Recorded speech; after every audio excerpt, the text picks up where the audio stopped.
Roy Silver and the billionaire who wanted him gone. A billionaire's retreat, a ruined reputation, and a threat that turns deadly draw Agatha Raisin into a web of secrets, lies, and carefully staged fear. Where in the world are you listening from tonight? And subscribe so you never miss upcoming mysteries. Agatha Raisin had just settled at her kitchen table with the day's post when her front door banged open as if kicked by a bailiff. She didn't bother to look up. Only one man in Britain announced his arrival with such melodramatic force. "I'm ruined, Agatha," Roy Silver wailed, stumbling into the room like an underfed Victorian poet. "Utterly destroyed, professionally massacred. My reputation lies in ribbons." Agatha folded the telephone bill with exaggerated care. "You'd better not be bleeding on my tiles. I've just washed them." Roy collapsed into the nearest chair, scarf fluttering like a dying swan. His hair, aggressively blonde this week, added to the sense of a man in crisis. "Look at me. I'm a shadow of myself." "You're exactly the same size as last month," Agatha said. "Probably heavier. Now talk." Roy thrust a crumpled fax across the table. Agatha took it with the wary air of a woman expecting it to explode. The letterhead belonged to Giles Harcourt, a name she vaguely remembered from newspaper supplements about rising tech fortunes and astonishing egos. The fax's message was short, vicious, and entirely on brand for a self-made billionaire who probably dismissed employees the way other men flicked lint. Harcourt accused Roy of leaking confidential strategy notes and threatened legal action unless Roy accepted responsibility for the catastrophic breach. Agatha scowled. "You? Leak something? You'd misplace your own name if it wasn't printed on your business cards." Roy pressed both hands dramatically to his cheeks. "Exactly. I'm innocent. Innocent and persecuted." Before Agatha could reply, Hodge leapt onto the mantelpiece with the purposeful grace of a cat seeking revenge.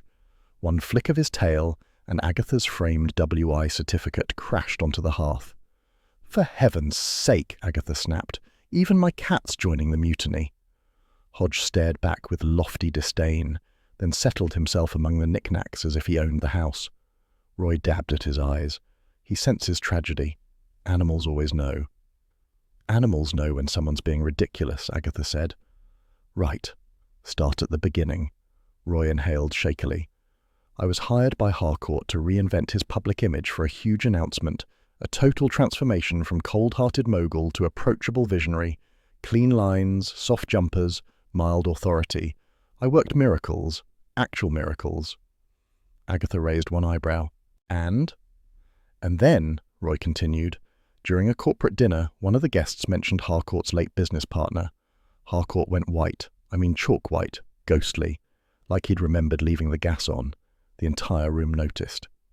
Agatha leaned back. "That's interesting." "Isn't it?" Roy cried. "And the next morning I was summoned, interrogated, and dismissed. Dismissed. He said I'd created a trust deficit. I don't even know what that means, but it sounded expensive." Agatha tapped the fax. "You think someone set you up?" Roy sniffed. "Of course someone set me up. My industry is a nest of vipers. There's a spiteful little man at a rival firm who hates my guts and would happily bury me alive." "A red herring if ever I heard one," Agatha muttered. "People don't get fired for sport. Something bigger's going on."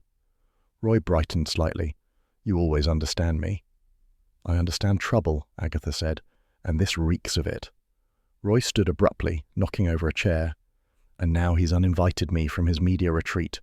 Me, the man owes his entire new image to my genius. It's being held at Sovereign Vale, his monstrous new estate in the Cotswolds. I was meant to run the press sequences. Now he's pretending I don't exist." "Sovereign Vale," Agatha repeated. "That overdone palace he built to show off his millions." "Yes, and I'm barred, Agatha, as if I'm some criminal." Agatha regarded him thoughtfully. "If Harcourt wanted you silenced, there's a reason. He wouldn't waste time threatening a harmless PR man unless something about you, or near you, frightened him." Roy fluttered a hand. "I only asked one harmless question about his late partner's accident. Hardly a federal offence." "There are no federal offences in the Cotswolds," Agatha said. "But there are plenty of secrets." Roy dropped back into his chair. "Agatha, darling, you have to help me. I can't survive professional annihilation. London will eat me alive. My landlord already eyes me like a man preparing eviction papers." Agatha allowed herself a small, private glow. She hated being needed, yet couldn't resist it either. "What exactly do you want me to do? March into Sovereign Vale and demand justice for a man whose scarf costs more than my electricity bill?" Roy clasped his hands. "Yes, exactly that. You're terrifying when you want to be. People listen." "People run away," Agatha corrected. "But fine. Let's think." She skimmed the facts again. Harcourt's language was sharp, defensive, and laced with just enough panic to interest her. She'd dealt with powerful men before, and their bravado always crumbled at the edges when threatened. Something had rattled him. Roy leaned closer. "There's another thing. Actually, 2 things. Possibly 3. Start with one before I lose patience." During the dinner, when the business partner was mentioned, Harcourt excused himself and stayed away nearly half an hour. When he returned, he looked like someone had shoved him through a spin cycle. Absolutely grey. "That's one," Agatha said. "Next?" Later that night, he held a private meeting with his head of security. Very tense. I overheard him saying, "If this resurfaces, everything collapses," and then he slammed the door so hard a waiter dropped a tray. Agatha felt a spark of interest. "Now that sounds like a clue." Roy brightened. "You think so?" "Most definitely. Last?" Roy lowered his voice dramatically. "I might have accidentally complimented a rival PR consultant on his terrible tie. He took it badly. He might have spread rumours about me. Petty professional jealousy, you know." "Red herring," Agatha said. "Keep going." "That's all," Roy whispered. "I'm doomed." Agatha stood, pacing with brisk irritation. "You're not doomed. You're inconvenient, which is far worse." Roy blinked. "Is that comforting?" "No, but it's true." She stopped pacing and looked at him fully. His eyes were wide with the fragile bravado she recognized from countless past scrapes, crises of his own making or not. Roy could be exasperating, needy, and outrageously dramatic, but he wasn't malicious, and no one deserved to be crushed beneath a billionaire's heel. "Right," she said. "You're coming with me." Roy gasped. "To Sovereign Vale?" "Yes. Harcourt wants you silenced. That tells me he's hiding something worth uncovering. I'll attend the retreat myself, invited or not. And you—" Roy leaned forward like a child awaiting absolution. "Will stop whining long enough to make yourself useful." Roy clapped his hands with pure relief. "Oh, Agatha, you're marvellous, a goddess, a warrior queen. I knew you wouldn't abandon me." "You should," Agatha said, "but you never learn." Roy floated toward the door, buoyed by renewed hope. Agatha gathered the shattered remains of her WI certificate, muttering about chaos and cats. Hodge watched her from the mantel, completely unbothered, as though saving Roy's career was simply another Tuesday in Carsley. She lit a cigarette, drew once, then stubbed it briskly. Decisions had been made, trouble beckoned. Hodge stretched, yawned, and curled tighter, unimpressed yet cosy, which was perhaps the most honest verdict of all. "Try not to embarrass me," Agatha muttered as Roy tumbled out of her car with the flourish of a stage actor leaping into a spotlight. "Me?" Roy gasped. "I'm the picture of dignity." "You're the picture of anxiety wearing too much hair gel," Agatha said, slamming the car door. Sovereign Vale rose ahead of them like a monument built by someone with more money than restraint. The house wasn't ugly so much as aggressively impressed with itself. Gleaming stone arches, towering windows, and a drive broad enough for a royal parade declared Harcourt's ambition far louder than any public statement. Agatha eyed the immaculate landscaping. He must have ordered the gardens from a catalogue titled "Instant Prestige, Results Guaranteed." Roy, trying for serene poise, glided forward, only to catch his heel on a stone water feature, shaped like an ecstatic dolphin. His resulting splash hit 2 journalists with perfect precision. One shrieked, the other swore. Agatha sighed. "We've been here 30 seconds. "It wasn't my fault," Roy sputtered, wringing out his sleeve. "Who puts a dolphin in the Cotswolds?" The gathered guests turned, hungry for scandal. A murmur passed through the crowd like a rising breeze. Roy Silver, fall from grace, tragic, inevitable. Agatha's eyes narrowed. If there was one thing she despised, it was collective smugness. "Keep your chin up," she ordered, "preferably without tripping again." They joined the queue of media figures, each wearing a brittle smile that suggested deep resentment at being summoned to Harcourt's rural kingdom. A man in a sleek raincoat whispered to his colleague he must be unveiling some billion-pound miracle. More likely his ego, Agatha muttered. Inside, the entrance hall tried too hard. Steel lighting fixtures clashed with ornate tapestries. Modern sculptures sulked beside antique cabinets. Agatha decided Harcourt had simply bought one of everything fashionable and hoped visitors would be too dazzled to notice the lack of cohesion. "Ah," Roy breathed, pointing at a framed motto above the main staircase. "Innovation is destiny. Utter nonsense." "Utter Harcourt," Agatha replied. The great man himself swept into the room moments later. Giles Harcourt exuded the confidence of someone who believed he had invented both ambition and oxygen. His smile glittered with calculated charm. His expensive jumper looked deliberately casual, yet his eyes darted with faint unease. "Welcome, welcome, all of you," he called. "Exciting revelations ahead." He moved among guests, dispensing practiced nods, until he reached Agatha and Roy. His expression froze for a fraction of a second. Then he smiled as if greeting complete strangers. "Good afternoon. Enjoy the retreat." Roy spluttered. "Giles, darling." Harcourt cut him off with a raised hand. "I'm afraid we're terribly busy, if you'll excuse me." He turned his back with surgical precision. Agatha felt heat rise in her cheeks. "Pretending not to know you? That's rich, considering you basically stitched his entire public persona together." Roy clutched her arm. "He's punishing me. Publicly. Oh, Agatha, everyone's staring." "They're always staring," Agatha said. "Most of them are bored." As Harcourt glided away, she noticed something peculiar, a tiny twitch at his cufflinks whenever someone mentioned his past. It happened twice in 1 minute, the faint brush of thumb and forefinger, like a nervous tic disguised as elegance. Agatha stored it away. Telltale habits were usually more revealing than confessions. They joined a guided walk through the main hall. A pompous aide droned on about Harcourt's visionary aesthetic, while Roy whispered increasingly acerbic commentary in Agatha's ear. She allowed herself a faint smirk. Roy's misery rarely dulled his capacity for snide remarks. Then Agatha saw it, a framed photograph on the mantelpiece beside a ludicrous glass phoenix. Harcourt stood with a tall, dark-haired man, clearly his late business partner, Colin Fremantle. Both looked perfectly healthy, perfectly alive, and perfectly wealthy. The photo's date, printed discreetly in the corner, was only months before the alleged ski accident. Agatha felt a prickling at the back of her neck. People didn't pose for cheerful photos shortly before an accident that later raised eyebrows. She leaned closer. Harcourt's expression in the photograph was forced, tight around the eyes, false at the corners. Fremantle looked confident, even amused. "Perhaps it's an old photo," Roy whispered hopefully. "Not that old," Agatha said, "and not that innocent." Before Roy could reply, a glamorous figure swept into their orbit.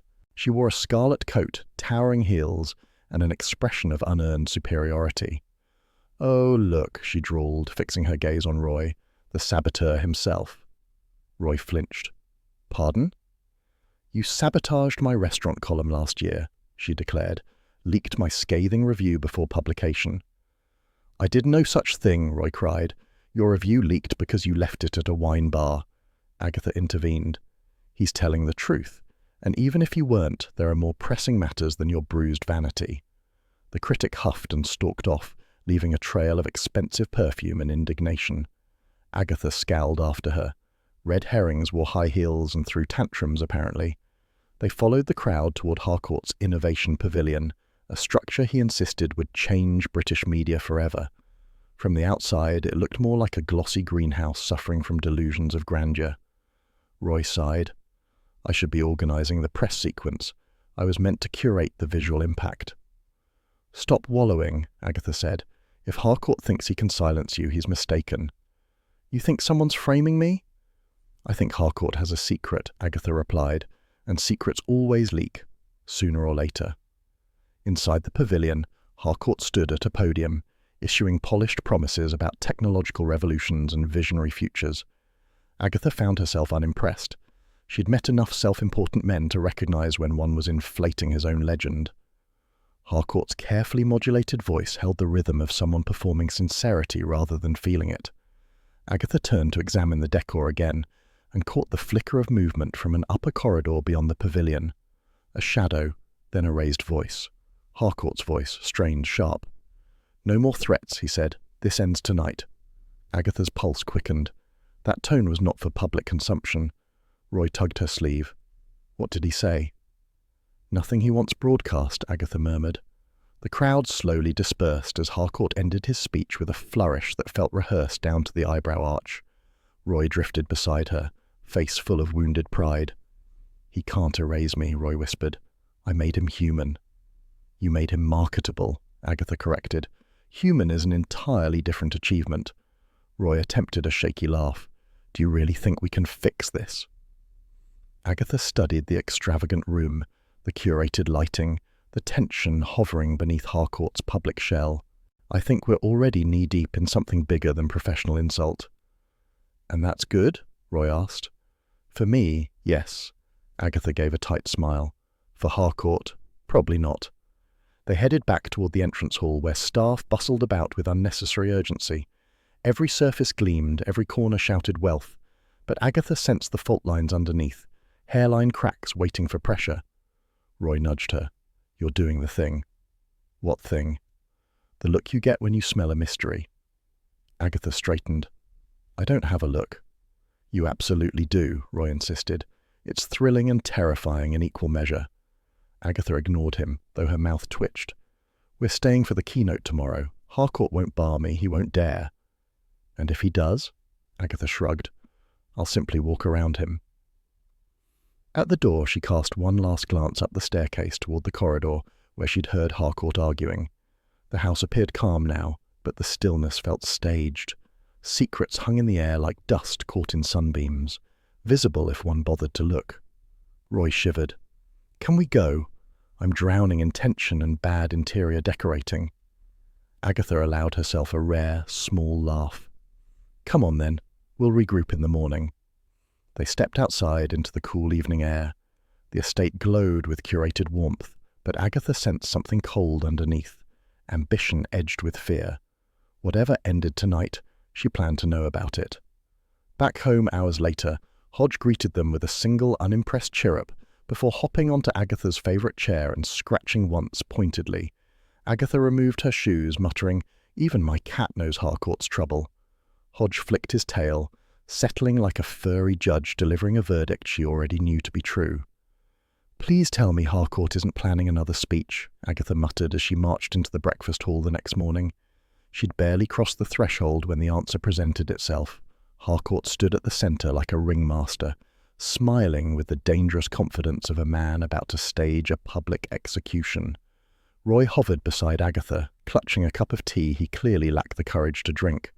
"He wouldn't humiliate me again," Roy whispered. "Surely not before breakfast." "Harcourt would humiliate his own grandmother if it impressed investors," Agatha replied. Harcourt tapped a spoon against his glass. The room stilled. "Ladies and gentlemen," he announced, projecting effortless authority, "I must address recent setbacks in our media preparation." His gaze wandered lazily but with unmistakable intent. "Minor PR errors have forced us to blacklist certain individuals from future collaborations." A wave of sniggering spread around the hall. Several heads turned immediately toward Roy. One journalist even raised his cup in mock salute. Agatha's cheeks burned with fury. "Ignore them," she whispered. Roy's face crumpled. "I can't ignore them. They're everywhere." Harcourt smiled with oily benevolence. "We must maintain standards after all." Agatha folded her arms. "I've met snakes with more sincerity." Her remark went unheard under the rising buzz of gossip. "I heard he leaked salary figures," a woman in a designer blazer murmured. "Nonsense," her companion snorted. "He sold photos of Harcourt's girlfriend to a tabloid." Agatha wheeled around. "Roy has done no such thing. He can barely operate his fax machine." Roy, still pale, whispered, "I could operate it if I tried harder." "Not the point," Agatha said. More whispers floated around them.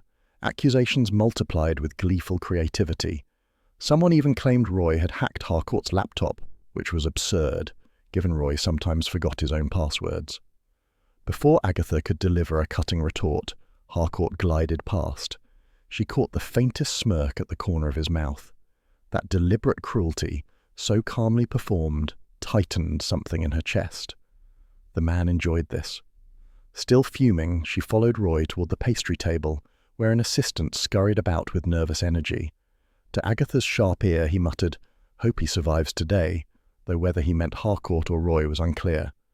As Harcourt exited the hall, another voice emerged, low, tense, unmistakably urgent. Agatha slowed. Harcourt was speaking to a stocky man with the build of a retired boxer, Brian Tulliver, head of security. "You're losing control," Tulliver hissed. "I told you what would happen. Your past will surface whether you like it or not." Harcourt's jaw tightened. "Not if I manage it." "Manage it?" Tulliver scoffed. "It's already in motion." Agatha pretended to examine a nearby flower arrangement while listening shamelessly. A clue like that didn't present itself every day. Harcourt's past wasn't merely unpleasant, it was volatile, dangerous, and apparently accelerating. Tulliver noticed her lingering. His look warned her off with military precision. Agatha smiled sweetly, a gesture that conveyed no intention of obeying. Roy tugged at her sleeve. "Shall we leave before I faint?" "You may faint later," Agatha said briskly. "We're going on the tour first." The scheduled tour of the grounds gathered near the terrace, where Harcourt's staff bustled like anxious ants. The estate glittered with curated beauty, sweeping lawns, gleaming fountains, polished gravel. But Agatha sensed discord beneath the sheen. A socialite in oversized sunglasses drifted toward them. "You know," she said to no one in particular, "Harcourt's girlfriend has been feeding tabloids for ages. Wants modelling contracts. I heard she leaked internal memos herself." Roy gasped. "That would mean—" "Red herring," Agatha cut in. "She's too vain to risk bad lighting, let alone a scandal." The socialite huffed and tottered away, offended by Agatha's unvarnished logic. Their group moved toward the gleaming structure Harcourt called the Innovation Pavilion. It stood like a glass cathedral for the worship of technology, pretentious, impractical, and dizzyingly reflective. Harcourt positioned himself at its entrance, preening for the assembled press as though expecting applause. "Today," he declared, "we take a step into the future." Agatha muttered, "If the future involves that haircut, count me out." Roy stifled a laugh. Harcourt ushered everyone inside. The pavilion shimmered with unnatural brightness, every surface polished into submission. Assistants scurried around a central control panel that looked overly complicated, as though designed for show rather than function. "Behold," Harcourt said grandly, "our next chapter." The lights flickered. Once, twice. A nervous titter rippled through the crowd. Then everything went dark. A single scream sliced through the blackness. Agatha jerked around, brushing shoulders, scanning shadows. The scream wasn't Harcourt's, it came from a young assistant near the control panel. Light surged back with startling force. Gasps filled the room. Pinned beneath the glass panel was a note printed in blocky, merciless font. "You know what you did. This time you won't walk away." Harcourt's colour drained to parchment. His hand darted to his cufflinks, the nervous gesture more pronounced now. Agatha watched every twitch, every swallowed breath. This wasn't the theatrical fear of a man craving attention. This was real terror, unvarnished and unmanageable. Roy whispered, "Agatha, someone wants him dead." "Someone thinks he deserves it," she replied. "But whether he does or not, there's danger here." Staff scrambled to usher guests out, muttering useless reassurances. The assistant who'd screamed trembled violently, pointing at the note as if expecting it to strike again. Harcourt tried to laugh, but the sound cracked like thin ice. "It's a prank," he insisted. "A childish attempt at drama." "No prank leaves you looking ready to faint," Agatha said under her breath. Roy clutched her arm. "Do we run? I feel we should run." Agatha shook her head. "Running makes you look guilty." "I am guilty," Roy whispered, "of existing." Outside, the guests erupted into a frenzy of speculation. Some blamed disgruntled employees, others blamed journalists, and one extremely nervous man suggested aliens. Agatha ignored them all. She'd seen genuine fear in Harcourt's eyes, and genuine fear pointed to genuine danger. Before she could assemble her thoughts, her mobile rang, a rare, jarring sound. She fumbled it open. "Yes?" Bill Wong's steady voice emerged. "Agatha, we've received a report of a disturbance at Sovereign Vale. Someone mentioned threats and explosions." "No bomb," Agatha said. But there's a threat and someone's playing games. Your theatrics or someone else's? Someone else's this time, she said. Bill sighed with the weariness of a man who'd asked this question 100 times. What exactly have you involved yourself in?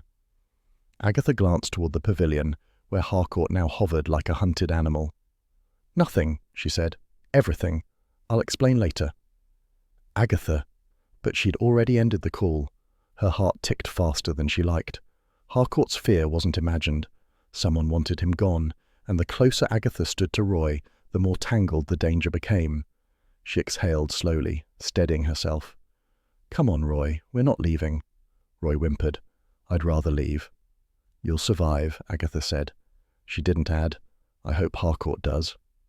Back home that evening, Hodge greeted her with a pointed yawn before curling into her armchair as though reclaiming his rightful throne. Agatha muttered, At least someone here isn't plotting a murder. Hodge flicked his tail, unimpressed by the day's drama. Agatha slept badly. Early the next morning, she drove back to Sovereign Vale with Roy in the passenger seat, both of them running on nerves and too much tea, and the estate pulsed with nervous energy, the kind that suggested both excitement and dread. Staff rushed about with clipboards, journalists whispered, and Roy clung to Agatha's sleeve like a child at a funfair gone wrong. Bill Wong arrived moments later, already weary. He greeted Agatha with a resigned sigh that conveyed deep spiritual exhaustion. I should have known you'd be involved, he said. A threatening note appears, and suddenly you're standing in the middle of everything again. Agatha straightened. I didn't summon the note, Bill. It arrived fully assembled. Bill rubbed his forehead as if bracing for incoming disaster. Guests gathered nearby, restlessly shifting while Harcourt's staff attempted to corral them toward the Innovation Pavilion. The building glittered in the sunlight, all sharp angles and smug transparency. Harcourt himself strutted at the front, trying to project confidence, though his hands betrayed him with their constant fidgeting at his cufflinks. Roy leaned toward Agatha. I'm going to faint, he whispered. Do it later, Agatha said. Preferably not on a journalist. Bill raised a hand. Everyone inside, please. We need statements and calm heads. Calm heads were in short supply. The moment the crowd entered the pavilion, excited murmurs filled the glass chamber like trapped bees. Agatha disliked the acoustics instantly. Every whisper felt amplified, every footstep too bright. Harcourt stepped forward to reclaim control. Let's proceed, he announced, voice rich with self-importance.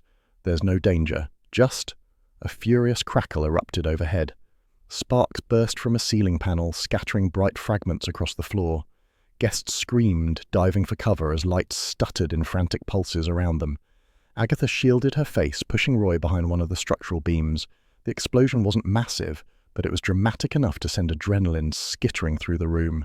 Smoke drifted downward like theatrical fog, and when it thinned, a collective gasp rippled through the group. Brian Tulliver lay crumpled beside the control panel, his body twisted as though surprised by death itself. A scorch mark traced the metal behind him, stark and sinister. Harcourt staggered backward, collapsing into a nearby chair with the grace of a frightened puppet. "Brian!" he croaked, voice cracking under the weight of shock. Bill rushed forward, signaling the guests to stay back. "No one touch anything," he commanded, tone crisp despite clear unease. Harcourt rose unsteadily, pointing a trembling hand at the body. He must have been targeted. Brian had dangerous enemies from his nightclub security days. Brutal types. Criminals. Bill's eyebrow arched so sharply it was almost audible. Agatha shared the sentiment. Convenient narratives arrived quickly in moments like these, and Harcourt appeared too ready with his. Roy sniffled loudly, clutching a napkin he had inexplicably produced from his pocket. "This is terrible," he whimpered. "I can't handle tragedy before lunch." Agatha stepped closer to the scorched panel, ignoring Bill's warning glance. The wiring was mangled, deliberately so. Someone had tampered with it, though whether they intended sabotage or murder remained unclear. She leaned nearer and caught something unexpected. A faint aroma clinging to Tulliver's jacket. Perfume. Not cheap and not subtle. An expensive floral blend she recognized from somewhere, though she couldn't place the wearer yet. No one else seemed to notice, too occupied with fear, speculation, and the thrilling drama of being present at a crime scene. Agatha filed it away, the clue glinting quietly beneath the day's chaos. Guests erupted into overlapping theories. A journalist insisted it was industrial sabotage. A PR woman whispered that Harcourt was cursed. Someone near the back blamed unstable wiring, despite clear evidence to the contrary. Agatha watched Harcourt, whose trembling hands betrayed deeper anxieties. His mask of control had cracked, revealing the man beneath, afraid, cornered, and increasingly desperate. Roy clutched her arm. "I'm going to be blamed," he moaned. "The headline will ruin me. PR man present at mystery death. That's my legacy now." "Stop being dramatic," Agatha snapped. "You weren't anywhere near the wiring." "But disaster follows me," Roy insisted. Bill approached with his familiar expression of doomed patience. "Agatha," he began, tone firm, "I'm instructing you not to get involved.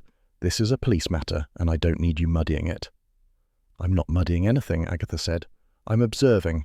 Someone has gone to enormous trouble, and Harcourt's behavior isn't helping." Bill exhaled slowly. "Please, for once, let me handle this." "You will," she said. "I'll simply point out what you overlook."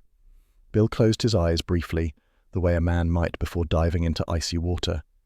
"Fine," he muttered, "but no heroics." "When have I ever done heroics?" Roy raised a timid hand. "Shall I answer questions too, or should I hide under a table?" "You should breathe," Bill said, "preferably without shrieking." Roy nodded earnestly, missing the sarcasm entirely. Harcourt, meanwhile, pushed himself upright, wobbling like a man recovering from seasickness. He motioned for Agatha to approach. Bill frowned. "Don't encourage him," Agatha whispered. But Harcourt's desperation outpaced Bill's objections. "Miss Raisin," Harcourt said quietly. "A word. Privately." His voice lacked its earlier swagger. "Why should I help you?" Agatha asked. Harcourt swallowed. "Because you saw what happened yesterday. And you know, someone is trying to destroy me." Agatha regarded him for a long moment. She disliked Harcourt's ego, but she recognized genuine fear. It softened him in unexpected ways, though not enough to inspire sympathy. "People are dead," Agatha said. "You should be speaking to Bill." "Bill can't help me," Harcourt insisted. "Not with this." His eyes darted around the pavilion, as though expecting shadows to manifest into enemies. "Please, meet me in my office in an hour." Agatha hesitated. Roy clutched her arm. "Don't trust him," he whispered. "He'd sacrifice anyone to save himself." "Which makes him predictable," Agatha replied, "and predictability is useful." Bill approached again, wearing the look of a man who knew exactly what she was planning. "Agatha," he warned, "the answer is no." "You don't even know the question," she protested. "If Harcourt wants to talk, that's evidence." "It's trouble," Bill corrected, "and trouble with money attached." Agatha smoothed her jacket. "Relax. I'm only gathering information." "You always say that," Bill muttered. "And then something explodes." Roy nodded vigorously. "She does have a track record." Agatha glared at both men. "I'll behave," she lied. Bill groaned softly, already defeated. "At least call me afterwards," he said. Agatha returned to the hall's entrance, needing distance from the swarm of gossip and speculation. She exhaled slowly, gathering her thoughts. Harcourt's request felt less like a plea and more like a warning wrapped in desperation. Secrets clung to him like static, and Tulliver's death had torn something loose. Roy approached, wringing his hands. "What if the killer thinks I know something?" "You don't," Agatha said. "Exactly," Roy cried. "But when has truth ever protected anyone?" Agatha sighed. "Calm yourself. We'll tread carefully." She didn't add that her curiosity now burned hotter than her caution. She paced a few steps before stopping abruptly. Perfume. That expensive floral trace she'd smelled on Tulliver lingered in her mind like a whispered clue. Someone close, someone fashionable, someone confident enough to approach him. She scanned the guests milling about, noting dresses, jackets, demeanours, perfumes wafting lightly in the unsettled air. Only one scent matched the memory, but she needed confirmation. Roy tugged her sleeve. "Are you thinking dangerous thoughts?" "Only productive ones," she said, "which are nearly always dangerous." Roy whimpered softly, but followed her anyway, loyalty outweighing fear. She barely reached the foot of the staircase before Harcourt reappeared, pale and trembling, summoning her with a frantic gesture. "Miss Raisin," he whispered urgently, "please, my office." His voice cracked on the last word. Agatha exchanged a look with Roy. His eyes pleaded, "Don't go," hers answered. "Of course I'm going." She followed Harcourt down the corridor, already anticipating half-truths, evasions, and the inevitable request that she save him from consequences of his own making. Behind her, Roy exhaled shakily. "Please come back alive," he murmured. Agatha didn't dignify that with a reply. Back home hours later, Hodge greeted Agatha with imperious calm, hopping onto her favourite chair and flicking his tail as though unimpressed by human turmoil. She set the kettle boiling, letting its gentle hiss steady her nerves. "At least someone remains predictable," she sighed, watching Hodge stretch with perfect indifference. Later that same day, once the police activity settled into a watchful routine, Agatha returned to Sovereign Vale, still determined to hear what Harcourt was really hiding. Agatha moved through Sovereign Vale with deliberate caution, one hand resting lightly on the balustrade, while the other kept Roy from leaping into another puddle of drama. Harcourt, pale and twitchy, cornered her near a towering indoor fountain. "Ms. Raisin," he began, voice trembling. "Tulliver, he knew far too much." "Too much about what?" Agatha asked, raising a brow so high it threatened her hairline. "The ski accident," Harcourt said, flinching as if confessing the secret aloud might summon ghosts. "Colin Fremantle, gone, and Brian suspected irregularities." Agatha noted the falter in his voice, the tiny crease that betrayed the first real crack in his polished veneer. "And yet, you insist Roy is a menace?" Harcourt waved a hand, exasperation etched across his features. "He's reckless. He touches everything and upsets the equilibrium. I warned him endlessly." Agatha, assessing the man, felt a surge of disbelief. Roy a threat to anything but his own ego? Preposterous. Yet she kept her tone mild. And how does that relate to a man who is very clearly terrified of someone, or something, else? Meanwhile, Roy had found refuge in one of the estate's guest bedrooms, strategically positioned beside a mountain of biscuits. He nibbled with the seriousness of a man conducting negotiations.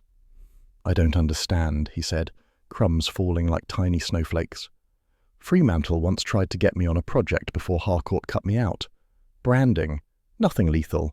Harmless." "Harmless rarely ends well in these situations," Agatha muttered under her breath, watching him from the doorway. She withdrew a small notebook from her coat pocket. Fremantle's old ledger, secreted by Roy, contained faintly alarming entries, figures resembling bank transfers, linked unmistakably to Harcourt. A clue, a financial breadcrumb with the potential to unravel the entire carefully constructed facade of wealth and power.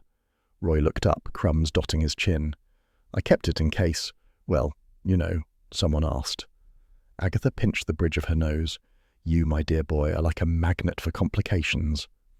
Her investigation led her next to the conservatory, a chilly expanse of glass and steel that Harcourt had insisted was both aesthetic and functional.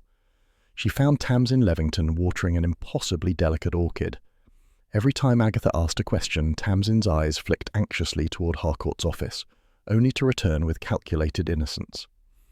"Did Brian—" "Any issues with Harcourt's arrangements?" Agatha asked casually, watching the way Tamsin's gloved fingers tightened around a pruning knife. "Not at all," Tamsin said smoothly. "Everything is perfectly fine. Absolutely harmonious." Agatha studied her for a long beat, evasive, anxious, protective of secrets. The combination confirmed that Tamsin knew more than she admitted. "Agatha, that blasted cat of yours knocked over my knitting basket when I was at your cottage, and I'm still picking yarn out of my handbag," Doris wailed. "I left it carefully balanced, and now there's yarn everywhere. It's an absolute scandal. You must do something about that cat." "Doris," Agatha said, pinching her temples, "he's a cat. Scandal is his raison d'etre." "Don't defend him," Doris cried. "I demand restitution." Hodge, metaphorically, had already achieved it. Agatha hung up, noting wryly that domestic chaos often provided the perfect emotional counterweight to high-stakes drama. Mrs. Bloxby's calm voice then arrived like a warm gust of reason. "Separate the lies of ambition from the lies of fear, Agatha. You can't fix everything, but you can certainly see clearly." Agatha made a mental note to consider that later. For now, the threat lurking at Sovereign Vale required her full attention. She returned to the main courtyard, surveying the scene. Harcourt was pacing, his hands restless, eyes darting towards staff who whispered too quickly for comfort. Guests murmured, exchanging theories that ranged from mundane to preposterous. Roy appeared beside her, looking like a man whose biscuits had failed to soothe existential dread. "Agatha," he said, voice trembling, "I think someone is trying to ruin us both." "Ruin is a strong word," Agatha said, scanning the crowd. "But you're right. Someone believes you know more than you do." The early clues lined up in her mind. Fremantle's ledger, Tamsin's nervous glances, Harcourt's faint pallor and constant gestures toward the office, Brian Tulliver's death. Each piece suggested a layered threat, concealed within polite smiles and curated opulence. A sharp-eyed guest, a bitter tech journalist who had been pacing the perimeter, offered a dramatic theory to anyone who would listen. Harcourt faked Fremantle's ski accident. It was to cover failed investments. Everything else flows from that. Agatha listened politely, concealing her disbelief. Too theatrical, she thought, but perhaps useful later. Every red herring needed careful filing in the brain's cabinet. Roy's voice cut through. "Did she say that out loud? Did she just imply my boss is capable of murder?" "Not murder," Agatha said, sighing. "Just dramatic deception. There's a difference." Harcourt's secretary appeared, whispering something to him. His entire posture changed, tension replaced by a faintly forced smile. Agatha's eyes narrowed. Information passed surreptitiously often contained more weight than declarations shouted publicly. As she circled the pavilion grounds, she found a second, even more pointed clue waiting for her, though not in the glamorous estate. Beneath her car windscreen, someone had slid a note. Careful handwriting, imperious in tone. "He used you. Don't let him use you again." Agatha held it delicately, like a ticking bomb in paper form. Someone thought she knew too much, or at least could know too much. The warning carried urgency, authority, and a silent accusation. Roy peered over her shoulder. "Does it mean—" "Yes," Agatha said, folding the note neatly. "It means we're being watched, very closely. And the person watching thinks you're a liability." Her mind whirred. The ledger, Tamsin's evasions, the perfume lingering faintly on Brian Tulliver's jacket. Someone within Harcourt's orbit had motive, means, and opportunity. And now, clearly, they had noticed her. She considered calling Bill, but restrained herself. He had enough to manage already. Sovereign Vale's staff, Harcourt's panic, and Roy's fragile nerves demanded more than his steady caution could provide. Besides, part of her derived an inexplicable thrill from knowing that she might be the only one who could see through the carefully staged drama. Back at the conservatory, Tamsin glanced toward the office again, subtly. Agatha smiled to herself. The woman's anxiety had given her the final piece she needed to start connecting dots. "Roy," she murmured, "we'll play this carefully, and watch the shadows." Roy nodded, looking alarmingly pale for someone who had inhaled half a tin of biscuits. "Do I at least get a medal?" Agatha shook her head, smirking. "Only if you survive the day without fainting or spilling tea on Harcourt." Her phone rang again. Doris inexplicably insisted Hodge had now targeted her embroidery. Agatha rolled her eyes. Domestic absurdity, she decided, was the perfect counterbalance to estate intrigue. As she pocketed her mobile, her gaze swept the estate grounds once more. The early afternoon sun glinted off the glass pavilion, reflecting fragmented light across lawns where the day's tensions had left invisible marks.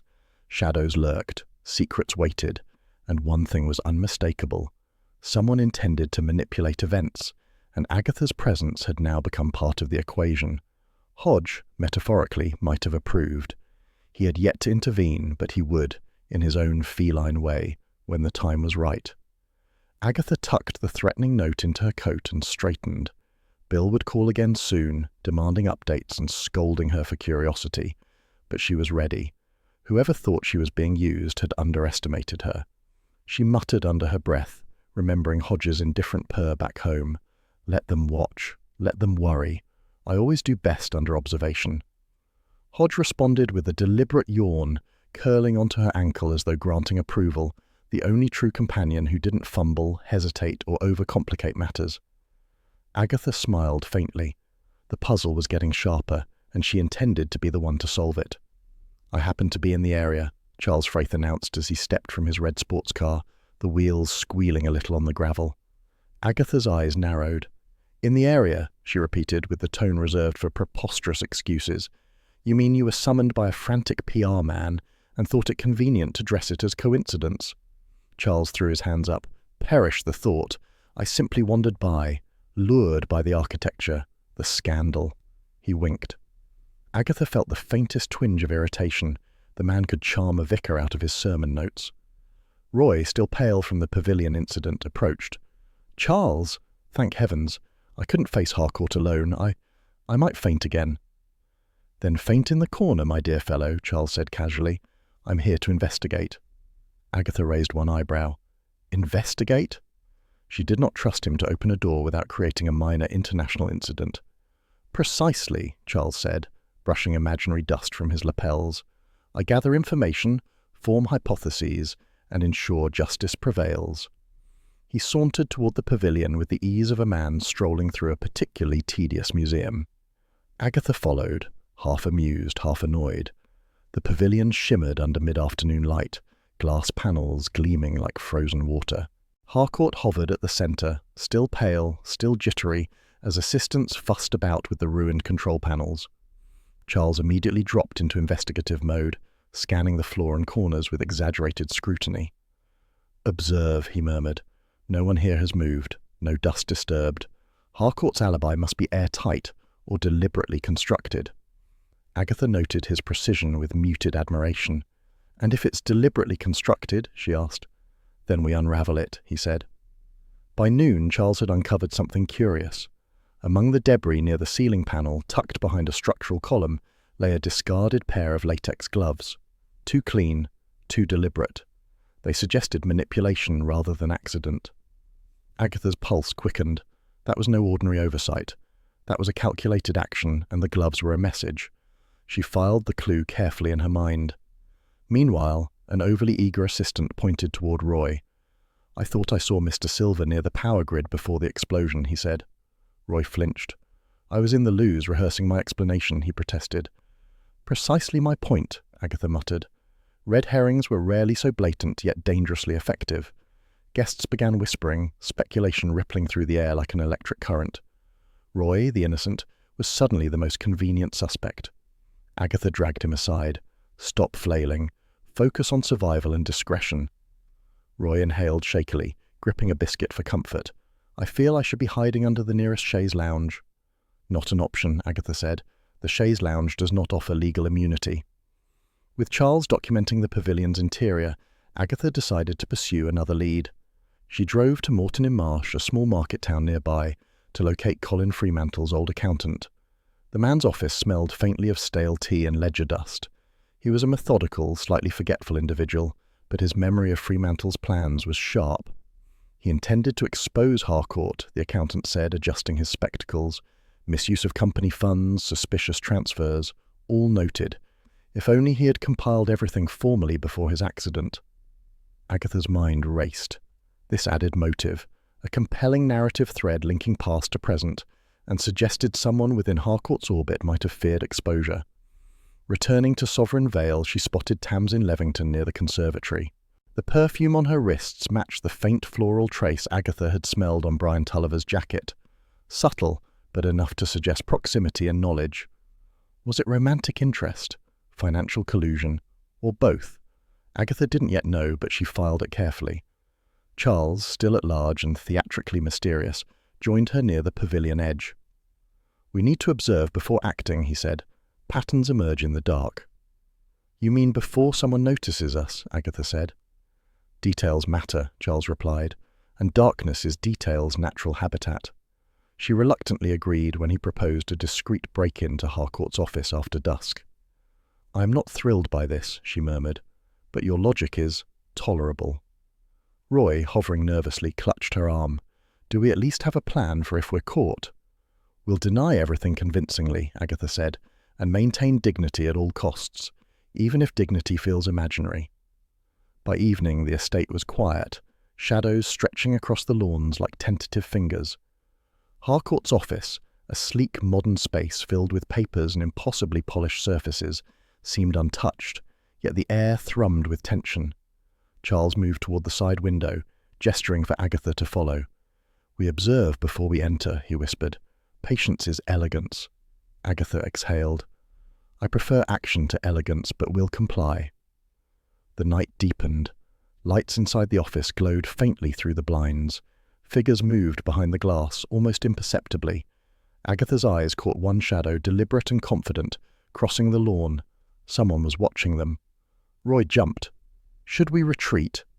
"No," Agatha said firmly. "We're already observed. Retreat changes nothing." She crouched beside Charles, noting the subtle angle of the shadow. Whoever was out there had access, awareness, and courage. This was no casual intruder. It was deliberate, calculated. Charles smirked faintly. "I like a worthy adversary," he murmured. Agatha shot him a look. "You're impossible, and possibly reckless." "I prefer charming and competent," he said lightly, as if danger were a sport and she had yet to learn the rules. They watched, waited, and catalogued each subtle movement. Every blink of light, every whispered footstep in the house's interior, every twitch of curtains suggested information hidden in plain sight. Agatha's thoughts returned briefly to the ledger, the perfume, and Fremantle's thwarted efforts. The past was converging on the present with ruthless precision. Whoever had orchestrated the threats was clever, methodical, and ruthless, but also leaving breadcrumbs small enough for an observant mind to follow. Roy whispered, "Do we really need all this suspense? Can't someone just tell me what to do?" "You," Agatha said, "are the human equivalent of background noise. Focus on staying quiet." "Understood," Roy said, eyes wide, clasping a biscuit in both hands like a talisman. They were silent for a few moments, the only sound the faint rustle of leaves and the distant hum of estate machinery.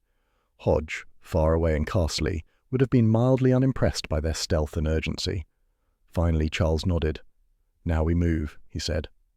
The words were soft, but carried the weight of decision. Agatha followed, heart rate steadying despite the adrenaline.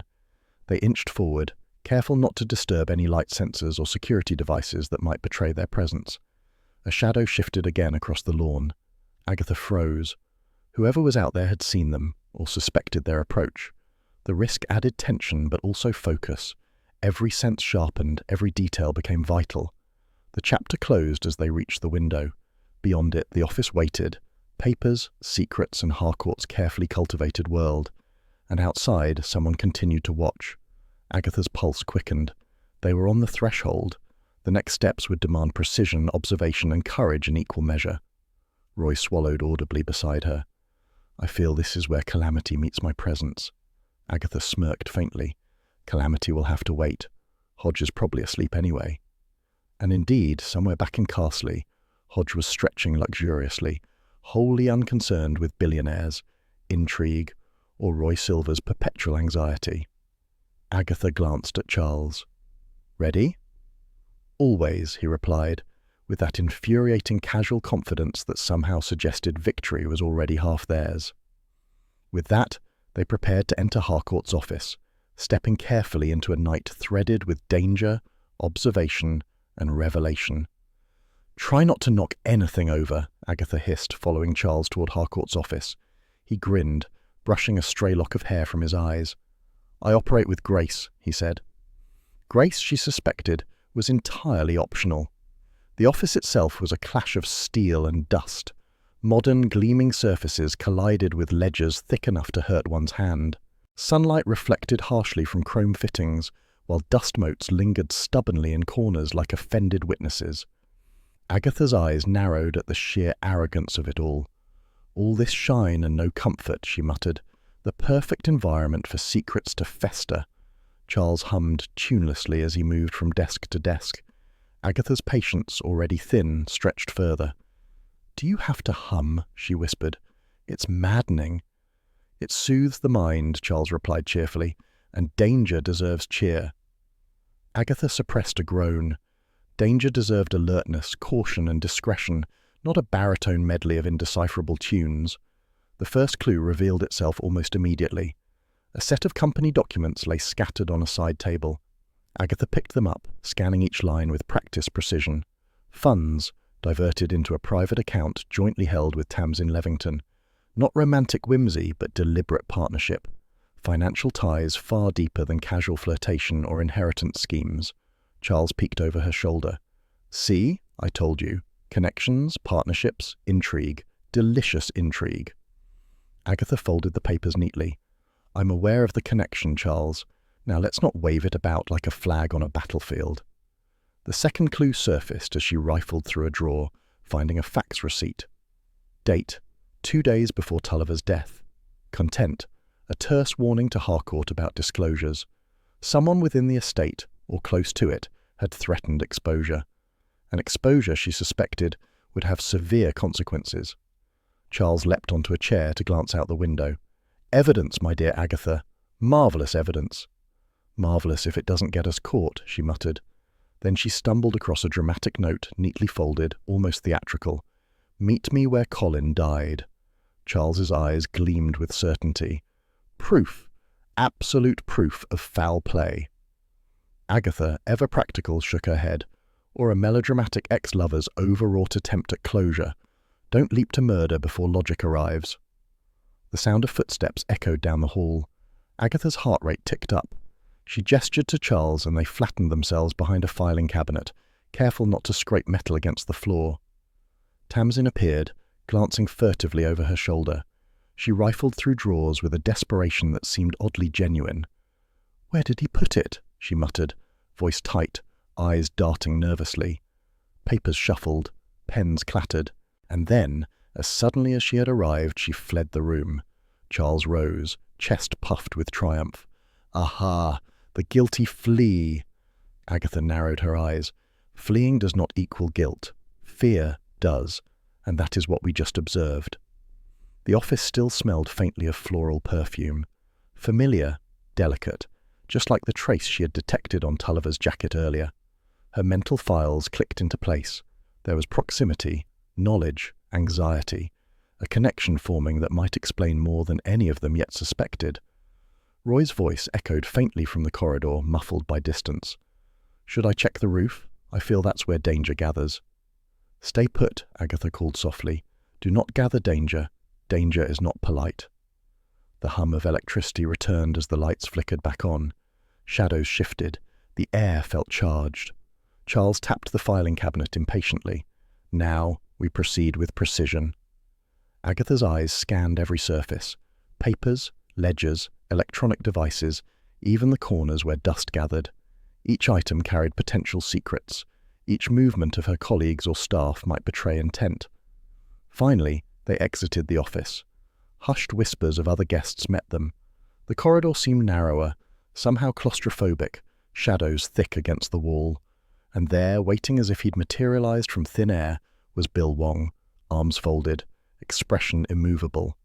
Agatha froze. Bill's glare suggested she had just been caught stealing the crown jewels, or at least participating in a scandal worthy of Her Majesty's private secretary. Miss Raisin, Bill said, voice calm but firm.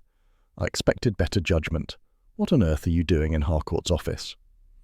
Charles, ever unflappable, waved a dismissive hand. Royal intervention, my dear Wong. The stakes were high, as you can see. High enough to warrant criminal charges? Bill's eyebrow arched in that particular fashion that suggested he would very happily cite any regulation to her embarrassment. Agatha squared her shoulders, attempting dignity, though it felt thinner than tissue paper in this charged atmosphere. Observation, fact-gathering, nothing more. Fact-gathering, Bill repeated, behind closed doors, without consent, and with a fellow investigator humming like a man at a concert. Charles smirked. I call it style. Agatha muttered under her breath. You call it madness. Bill's expression suggested no amount of muttered commentary could sway his opinion. I order you both to desist, he said. Stop meddling before someone gets hurt, or worse, quoted incorrectly in the press. Agatha raised her hands in mock surrender. We shall obey. Charles rolled his eyes. We will obey, selectively. As they descended the stairwell, Agatha's mind catalogued the evening's revelations, the financial documents, the fax receipt, Tamsin's evident panic, and the red herrings Charles so adored. Each fact pointed to a complex tangle of fear, secrecy, and ambition. The real challenge lay in discerning who feared what, and why. Back on the gravel path outside, the estate seemed quieter, yet tension lingered like an invisible fog. Agatha noted the subtle movements of staff, the glances of guests, even the sway of Harcourt's posture as he returned to his office. Nothing escaped her notice. Everything had significance. Then her mobile rang, slicing through the crisp night air. Agatha answered, balancing her torch in one hand. "Agatha," Mrs. Bloxby's voice murmured urgently, "Doris has remembered something odd about a man she saw near your cottage 2 days ago." Agatha's eyes narrowed. "Odd? How odd?" "Uncertain," Mrs. Bloxby said, "but it struck her as significant. She insists it's worth noting." Agatha tucked the phone into her coat, her mind already spinning. The man, the note, Tamsin, the funds, threads forming a web larger than she had anticipated. The investigation was far from over. Charles nudged her gently. "Time to reconvene tomorrow?" Agatha allowed herself a faint smile. "Tomorrow. And perhaps we'll sleep first, if only to keep our wits about us." Roy appeared, hovering like a nervous shadow.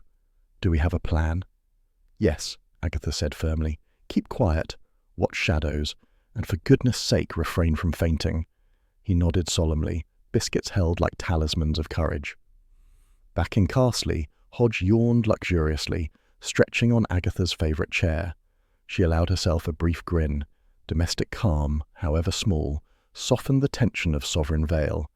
She settled beside the cat, notebook in hand, tracing her next steps. Somewhere in the shadows, secrets waited, and Agatha Raisin intended to meet them head-on. "Why does Dawn insist on arriving so predictably?" Agatha muttered, gripping the steering wheel of her little hatchback as the hedgerows blurred past.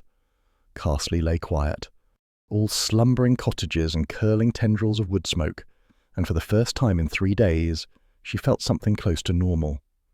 Hodge, perched in his carrier on the passenger seat, regarded her with lofty disapproval.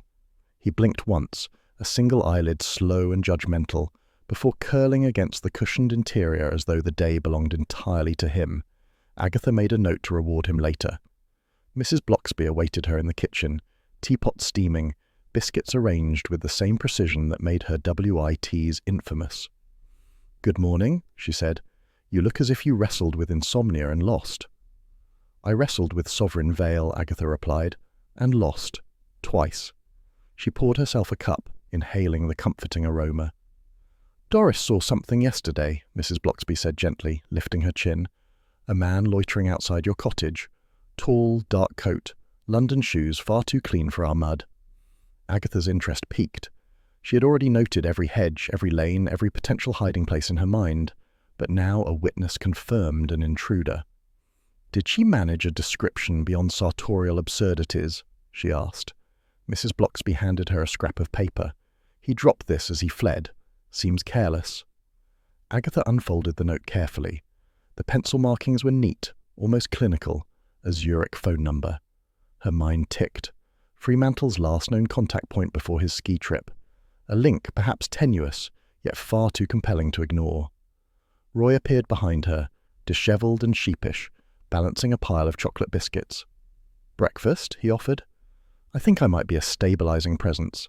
Agatha scowled. "Stabilizing or threatening to eat the entire emergency rations before anyone notices?" He waved a hand. "A fine line." "Indeed," Agatha muttered. "A very fine line, and one you are perilously close to crossing." Bill's voice arrived via a phone call, calm but pointed. "Agatha, perhaps the man was a private investigator. Harcourt likes to keep an eye on journalists." Agatha tilted her head. "Bill, do you truly think Harcourt is capable of outsourcing anything this subtle? He would ruin the dramatic impact himself." Bill exhaled audibly. "Your point," he said. Hodge leapt gracefully onto Agatha's lap, tail flicking with satisfaction. She stroked him, the familiar domestic comfort anchoring her thoughts. Even amidst threats, explosions, and the faint whiff of murder, Hodge remained impervious, reminding her that some matters could be managed simply by patience and feline observation. Roy fidgeted with a biscuit, crumbs clinging to his jacket. The phone rang in the kitchen. Agatha picked up. "Hello?" "Leave the Cotswolds," a disguised voice said, "or face consequences." Roy squeaked. "I refuse, mostly because I have eaten all your emergency biscuits, and a future ration remains necessary." Agatha pinched the bridge of her nose. "Ignore it," she said. "Someone wants you to panic. That is their only goal." Roy puffed out his chest. "Very well, I will stay, and I will continue biscuit consumption as an act of defiance." By mid-morning, Agatha returned to Sovereign Vale, cautious yet determined. Shadows stretched long across lawns, and the estate carried an air of tense anticipation, as if every corner hid not just secrets but agents of fate. She sought Tamsin first, finding her in the conservatory among orchids and filmy shadows. Agatha watched the woman carefully, noting how her eyes flickered toward the office at every opportunity. "Tamsin," Agatha said gently, approaching, "we need honesty." Tamsin flinched but recovered. "About what?" she asked, though her gaze betrayed the lie. "About Colin Fremantle. Did you see him before his death?" Tamsin's hands clenched around the handle of a watering can. "Yes. He met me in secret. He said Harcourt was siphoning funds, begged me to help gather proof." Her voice dropped, almost conspiratorial. I was too afraid after Brian's death to speak." Agatha's eyes narrowed.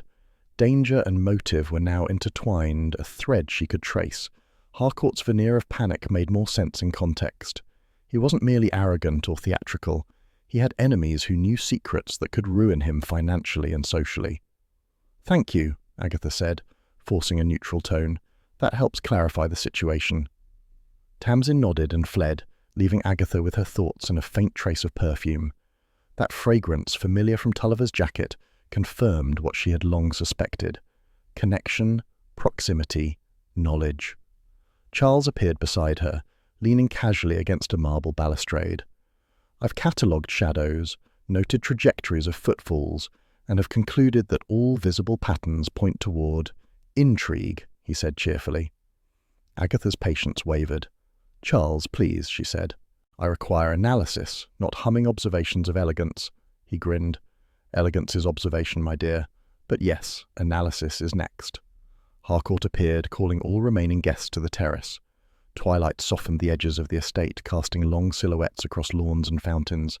His tone carried urgency, almost resignation. Agatha sensed a turning point. He raised his hand for silence. "I must address everyone. This evening's revelations are significant. I ask for your patience and attention." Agatha's lips pressed together. She did not trust the man entirely, yet she recognized the gravity in his voice. Something was about to change, and she needed full awareness. Roy shuffled beside her, peering over her shoulder. "Do you think biscuits will still be safe after this?" "Focus on survival," Agatha said, "and information. Biscuits are secondary." Bill appeared silently at her side, arms crossed. His expression suggested he expected them to be halfway through committing another crime. "Stop meddling," he said softly, though his eyes betrayed both amusement and exasperation. Agatha ignored him. Observing Harcourt's gathering, she catalogued gestures, glances, and tones. Every subtle movement might carry meaning. Every hesitation could reveal more than a dozen words. The stranger from Doris's report haunted her thoughts. Zurich number, dark coat, clean shoes. These were clues, not coincidence. If this man's appearance tied to Fremantle's last known contacts, the implications were immense. She mentally connected threads: Harcourt's diverted funds, Tamsin's secret meetings, Tulliver's death, the threatening notes. A lattice of motives, fear, and opportunism formed around her, intricate and delicate. Agatha inhaled, drawing a deep, steadying breath. Agatha pictured Hodge back home, purring on her armchair, an anchor in her mind amid the chaos. She let the feline comfort steady her mind, readying herself for the revelations the evening might bring. Twilight deepened, shadows merged, and the estate seemed to hold its collective breath. The final announcement would set in motion the next phase of events. Agatha, alert and vigilant, understood that she had a pivotal role. Someone was watching, plotting, and waiting, and she would not be caught unprepared. Hodge metaphorically approved. He stretched lazily, yawning at the edge of her lap. Agatha stroked his fur, a small, grounding comfort. Even amid suspense, even amidst threats, some constancy remained. The gathering at the terrace shifted as Harcourt cleared his throat, signalling the start of the announcement. Agatha straightened, adjusting her jacket and readying her keen observation. The stage was set, and somewhere in the shadows the man outside the cottage remained a question mark, a threat, a clue. Agatha Raisin, alert and ever observant, was prepared to follow the thread wherever it might lead. "Ladies and gentlemen," Harcourt's voice boomed across the pavilion terrace, forcing the scattered guests to straighten in their chairs. The golden twilight bathed the estate in an oddly theatrical glow, as if the gods themselves had installed a spotlight for his performance. Agatha, standing near the edge of the terrace with Roy beside her, felt the familiar tug of irritation at the man's drama. He might have been a billionaire, but in presentation he was still a pantomime villain from some forgettable play. "Someone among you," Harcourt continued, voice trembling just enough to suggest seriousness beneath the polished veneer, "is responsible for the death of Brian Tulliver and the sabotage of my retreat." Gasps rippled through the audience. Reporters whispered, cameras clicked, and Roy clasped his hands to his mouth with a shiver of performative horror. Agatha raised a finger, stepping forward before the spectacle could fully entrench itself. "Excuse me, Mr. Harcourt," she said, voice sharp, cutting through the murmurs. All eyes turned to her, including a few astonished journalists. "There are facts that must be considered before wild accusations." Harcourt's eyes narrowed, his carefully groomed expression faltering. "And you think yourself the arbiter of truth?" "I think," Agatha said, "that evidence matters more than theatrics." She held up Fremantle's Zurich note. "First, this contact point, Colin Fremantle's last known communications. And second, these documents," she added, producing the financial records linking Harcourt and Tamsin's private account. A collective murmur swept across the terrace.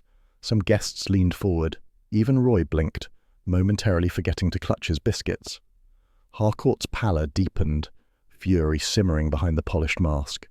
"You would dare," he began, but Agatha held up a hand. "Do not interrupt. Consider the sequence of events."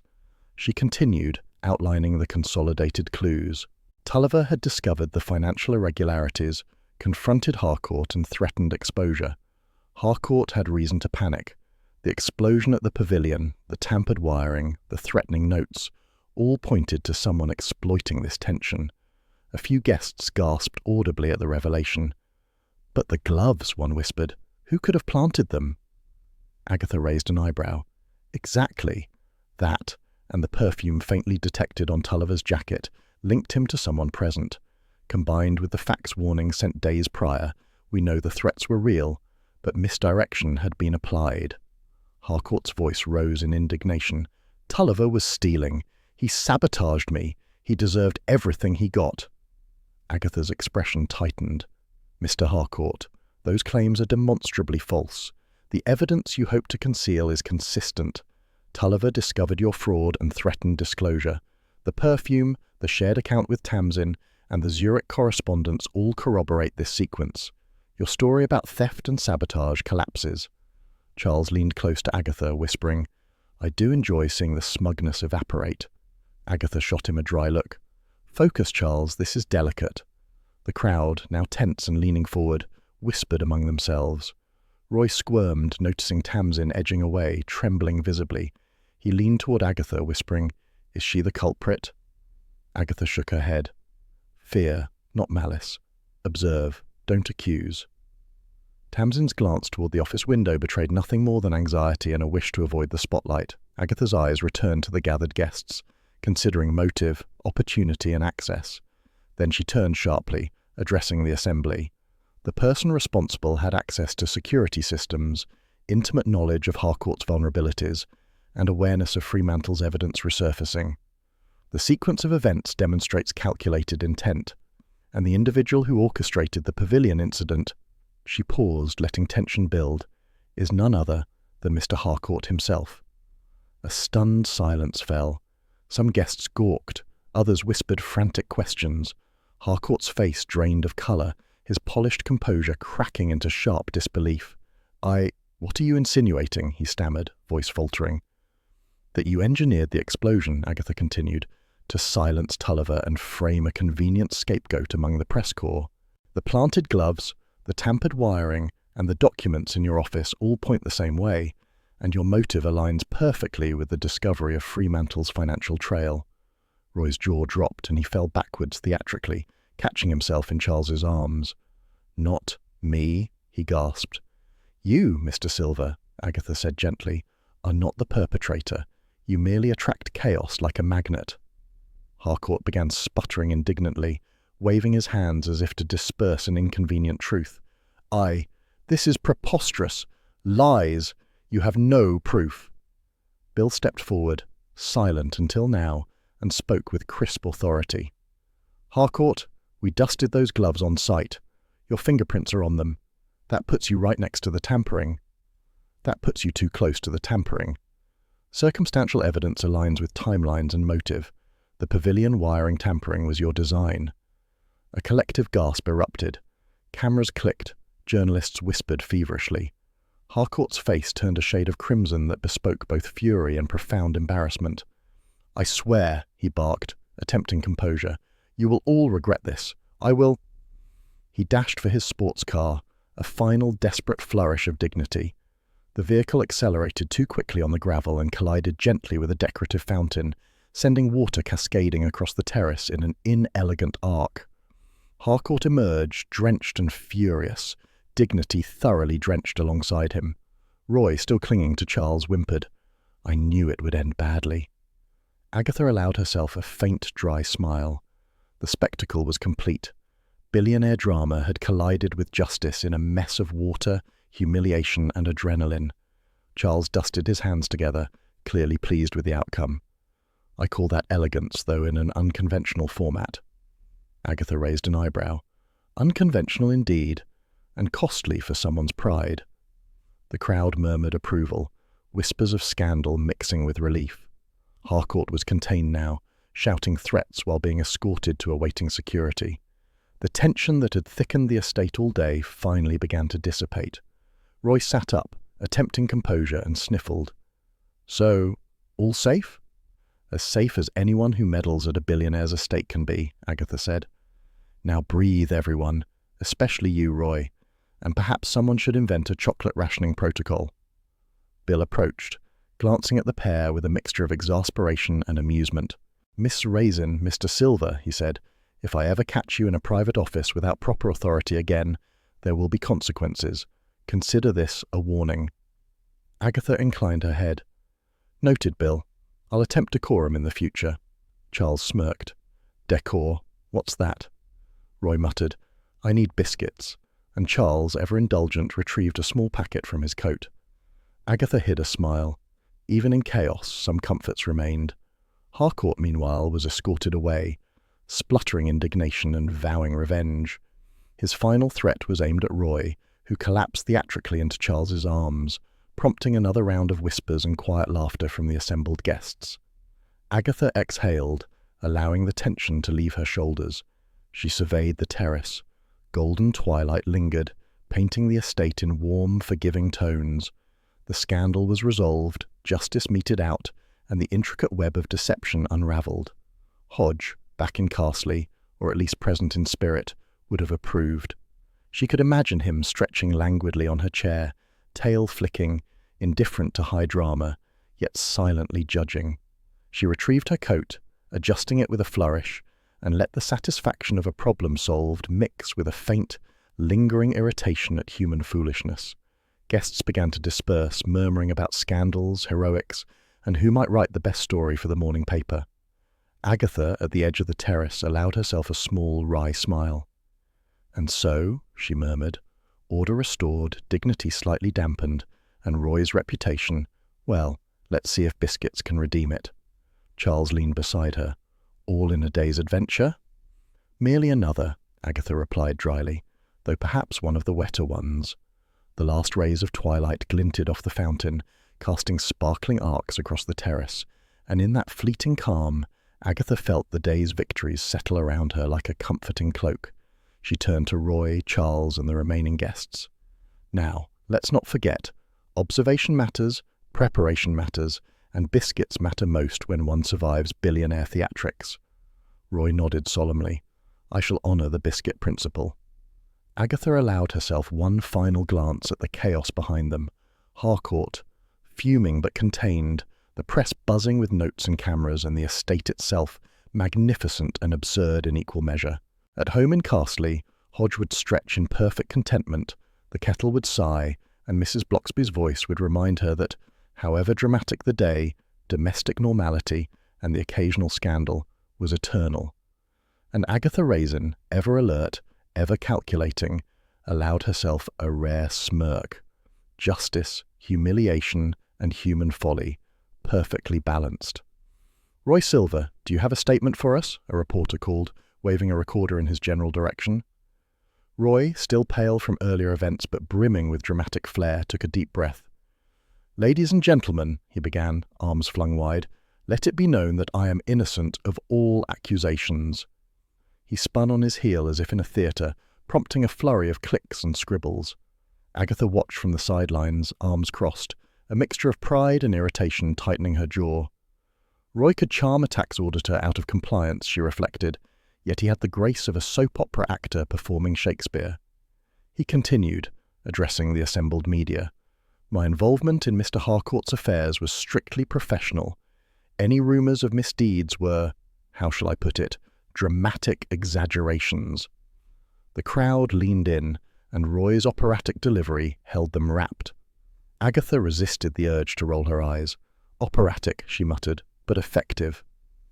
Bill Wong, standing slightly apart with his customary stoicism, cleared his throat. "The factual summary is simple," he said. "We now have evidence Fremantle believed the ski accident story didn't add up, and that money trails lead back to Harcourt. Whether it was murder or cover-up is what we're proving next." Fremantle had discovered fraudulent activity and intended to expose it. Tulliver, aware of the same, confronted Harcourt, and the subsequent pavilion sabotage was designed to silence him. Agatha nodded subtly. Bill's voice carried authority, the sort that left no room for theatrics or denial. Harcourt's earlier excuses, his bluster, and his manufactured indignation all fell away under this calm recitation of facts. Roy chimed in, a touch more subdued now. "I kept Fremantle's notebook," he confessed, "because something felt off. I wasn't planning blackmail or anything criminal. It just seemed important." Agatha suppressed a smile. He might be a drama king, but instinct, however flamboyantly deployed, had served them well. Charles Fraith, leaning against the terrace balustrade with his usual casual elegance, whistled softly. Even a stopped clock is right twice a day, as they say, though in this case the stopped clock is also rather well dressed. Agatha shot him a dry glance. "Keep your commentary to a minimum, Fraith. This is not a promenade." Roy, of course, missed the subtle jab entirely. "I shall take that as encouragement," he said, puffing his chest, eyes bright. Meanwhile, the media circus buzzed around them, reporters clamouring for every word, lens and notepad catching the tiniest gesture, the faintest smile. Agatha observed the scene like a conductor watching an orchestra where half the instruments were off-key and two players were improvising a different tune entirely. A small commotion by the refreshment table drew her attention. The jealous food critic, previously known for her dramatic outbursts against Roy, stepped forward. "I admit," she declared, "I have no proof against him. I merely dislike him because he once mispronounced my name at a luncheon. There, truth spoken." A ripple of laughter went through the journalists. Agatha's mouth quirked. Even in the midst of fraud, murder, and media chaos, human pettiness persisted like stubborn weeds. Roy, unaware of how narrowly he had escaped true scandal, clutched Agatha's arm. "Is it over?" he asked, voice trembling with a combination of relief and residual panic. "For now," she replied. "The evidence is solid, Harcourt is contained, and your reputation, such as it is, remains mostly intact." Charles stepped forward, grinning. "Now, Agatha, I suggest we celebrate. A dinner, perhaps, to toast courage, insight, and the successful navigation of billionaire theatrics." Agatha's lips pressed into a thin line. "I might consider it," she said cautiously, "though I suspect Roy will overindulge in dramatics." Roy, of course, immediately accepted the invitation. "I shall join, naturally, and I might bring biscuits as a symbolic gesture of victory." Agatha groaned softly. "Symbolic or not, I foresee a long evening." Even so, there was warmth in the victory. The tangled web of deceit, intimidation, and peril had been unravelled. Harcourt's machinations were exposed, the true sequence of events clear, and the innocent mostly vindicated. As twilight faded into night, Bill lingered by the terrace, ensuring loose ends were tied. Harcourt acted out of desperation and arrogance, not malice, he explained quietly to Agatha. Classic beaten motive, vanity meets opportunity. Fremantle discovered him. Tulliver confronted him. The pavilion incident was an attempt to silence knowledge before exposure. Agatha considered this, sipping a cup of warm tea that had been pressed into her hands by an obliging but slightly flustered waiter. Even amidst chaos, some domestic normality persisted. "And Roy?" she asked. "He acted on instinct," Bill replied. "Kept Fremantle's notebook. Prevented further mischief inadvertently. Quite useful." Agatha's chest warmed slightly. For all his dramatics and occasional foolishness, Roy's gut instincts had served justice. That alone was reason enough for cautious approval. Later, as the crowd thinned, Charles leaned toward Agatha. "Dinner, then?" he suggested with casual charm. "Yes," she said, though her eyes flicked toward Roy, and perhaps with supervision to prevent over-theatrical declarations. "Supervision?" Charles chuckled. "My dear, we might need a small army." Agatha allowed herself a wry smile. The absurdity of the world, the precarious balance of chaos and control, and the satisfaction of seeing truth emerge, all blended into a satisfying, if exhausting, tapestry. The night air carried the faint scent of wood smoke from the estate's chimneys. Agatha inhaled deeply, grounding herself. She would navigate the dinner, Roy's dramatics and Charles's teasing, all with patience, observation, and subtle judgment. Later, in the quiet solitude of Carsley, Agatha returned home, sliding open her front door. Hodge, ever the epitome of serenity and judgment, lay sprawled across her favourite armchair. His tail flicked once, with what she could only interpret as faint approval. She muttered to herself, allowing the tension to leave her shoulders. "At least someone in this house has consistent priorities," she said, voice soft, the faintest grin tugging at her lips. The kettle sighed on the hob, steam curling in lazy spirals. Agatha poured herself a final cup of tea, the warmth a comforting contrast to the day's drama. In the quiet, she reflected on the events. Harcourt's exposure, the vindication of Tulliver's intentions, Roy's accidental heroism, and the small, enduring victories of observation, deduction, and fortitude. She felt, for a fleeting moment, the rare satisfaction of having navigated chaos without allowing it to unbalance her entirely. Charles and Roy's voices carried faintly from the terrace, laughter and chatter blending with the evening's calm.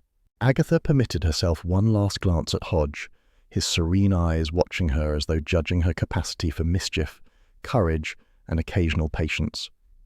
"Yes," she muttered, settling into a chair beside him. "At least someone in my life knows what matters, and that for now is enough." The night drew on. Sovereign Vale, Carsley, and all the tangled webs in between were quieter now, contained within facts, evidence, and the occasional human folly. Agatha allowed herself the rare luxury of closing her eyes briefly, tea in hand, Hodge purring beside her, and the satisfaction of justice achieved. The dramatic events of the day, explosions, threats, betrayals, and revelations, had concluded, leaving clarity, small domestic comforts, and a quiet sense of triumph. And while tomorrow would doubtless bring new complications, tonight offered the rare reprieve, calm, warmth, and the wry humour of life's absurdities intact. Hodge, content, stretched luxuriously on the armchair, a silent witness to Agatha's reflection. She smiled softly, sipping her tea. Perhaps not everything in life required constant vigilance. Some matters, she realized, could simply be observed, appreciated, and allowed their gentle, inevitable resolution. And so, for once, all was right in Agatha Raisin's world. Justice meted, reputations preserved, and one particularly flamboyant PR man finally allowed to bask in his accidental triumph. "Did you hear?" Roy began, waving a hand at the assembled group as if the mere motion added weight to his gossip. Apparently, Agatha Raisin single-handedly unmasked an international criminal syndicate. Agatha blinked. She was perched on her favourite armchair, Hodge sprawled across the opposite one, tail flicking with measured disdain. "I think you might be exaggerating," she said, tone dry, though a hint of pride prickled beneath. Charles Fraith chuckled, leaning casually against the mantel. "Exaggerating? Roy, that's understating things. She might have unmasked a syndicate of incompetence, if nothing else. Or a syndicate of billionaires with poor wiring habits, Agatha added, earning a small laugh from Mrs. Bloxby, who was pouring tea with her usual quiet elegance. Doris Simpson arrived, bearing a Victoria sponge that looked charming but structurally suspect. "I hope I haven't been too late," she announced, setting the cake down with a flourish. Roy immediately crouched, inspecting the cake. "Magnificent! Absolutely glorious!" he exclaimed, poking it gently with a finger. The cake collapsed in slow motion, a wedge sliding onto the tablecloth, crumbs scattering like tiny confetti. Agatha suppressed a laugh, though the memory of pavilion chaos lingered. "I see we have the same talent for disaster in different domains," she said dryly. Doris huffed, though not unkindly.